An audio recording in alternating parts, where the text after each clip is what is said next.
So we will see, believe not, in his full manifestation. So let's look at the judgment. So we know that the death is in the sin, that there is the exposure of the death in the sin. So how do we know what the death is? That is what the resurrection will bring to the fore. So the judgment of God is to expose. That's why in John chapter 16 he says the prince of this world is judged. What it means is that the prince of this world is exposed. How is he judged? Exposure. John 16:8-11. And when he is come, he will reprove the world of sin and of righteousness and of judgment. Of sin, because they believe not on me. Of righteousness, because I go to my Father and ye see me no more. Of judgment, because the prince of this world is judged. The prince of this world. So Jesus exposes the prince of this world. Nobody knew there was anything called the prince of this world till Jesus showed up. So the arrival of Christ exposed the devil, the prince of this world. So sin and death are self-destructive systems. They are self-destructive. So once you embrace sin, you are on your way to destroy yourself. And that is what we call the wrath of God. Once you embrace sin, you have made the decision to self-destruct. But God's judgment is to expose them. The judgment of God exposes sin and death.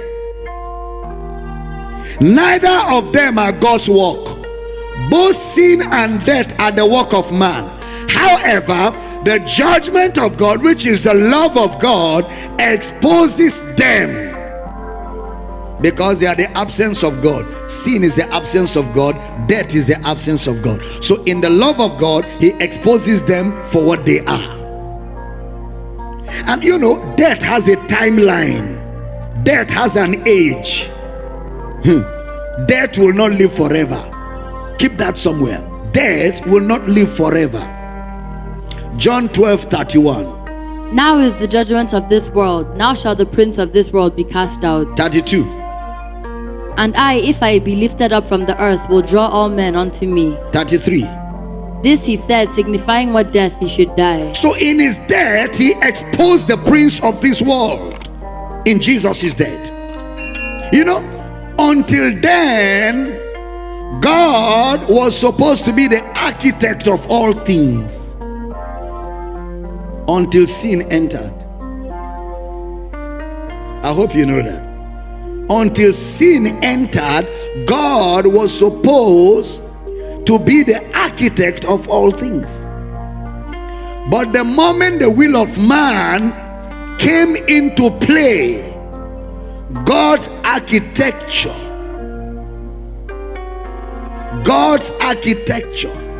stopped.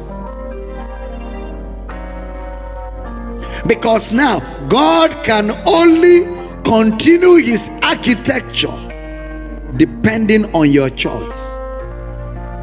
His architecture now works within your choice to believe him. If you don't believe him, he can't function in your space. No, he can't. He can't. He can only function in the space of those who believe him. He doesn't impose himself. Did we see that God says his spirit will not strive? He will not plead. He will not continue to plead. He will not coerce you. He won't. So in the death of Jesus, Satan was exposed. That exposing of Satan is God's judgment. Yeah? Somebody say, oh, if God is really a good God, why does he allow evil happen to good people? What makes them good people? Because they smile for you and give you some handouts or handdowns. Is that what makes them good people? Is that what makes them good people? Question 2, is it God that allowed, or their choices allowed? It's their choices.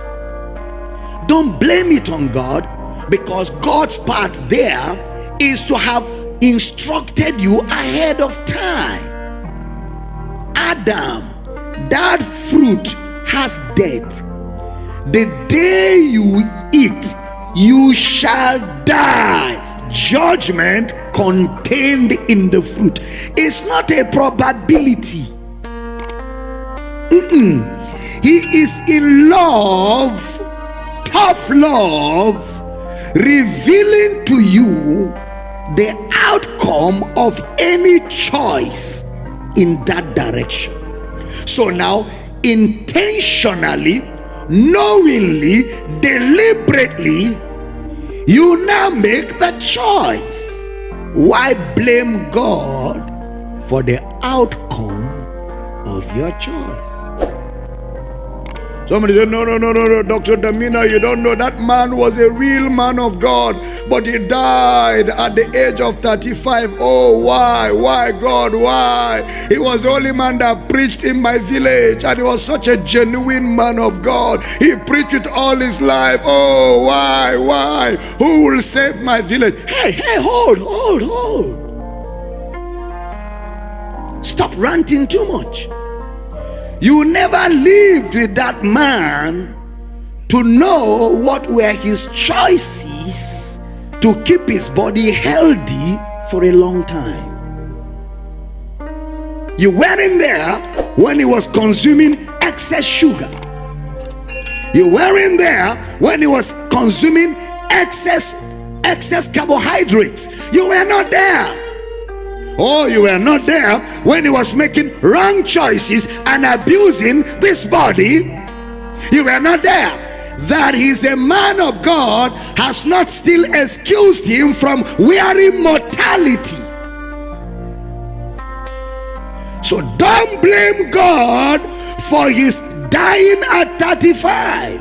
It is the outcome of his choice.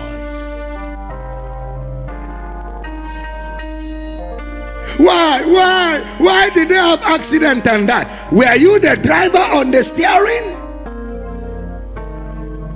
Couldn't God protect them? He must have spoken to them ahead of time, but they didn't pay attention. He must have. He's a lover. He must have. See, God will not say boom, pa. Am I not talking? Gently, but you will know that you were told. You will know it. Even if you didn't pay attention, you will know that this thing, I felt it. That's the common language. Is that the common language? I felt that I shouldn't. That's the love of God. But it is still the love of God to have allowed you, after feeling it, to not pay attention. You see what I'm explaining here? It's still the love of God, because that is why he didn't hold Adam's hand and say, Adam, didn't I tell you not to eat? I already told you. I'm not going to coerce you. My spirit won't strive. God's mercy still comes sometimes, even after you have made a choice. God's mercy still comes, especially when you ask for it. Oh, Father, I know I've messed up, but I just need some help out of this. I receive a miracle now. I know I have fallen into a ditch, but I must get out of this ditch. Father, I receive a miracle. Lakota, Magala, Takaya. Suddenly, you see steps on the wall to get out of the ditch. And as you lift your leg to climb, you have help. Suddenly, you have come out of it. That is God's mercy. Coming in to the midst of your mess to straighten you out. Adam, where art thou? God's mercy.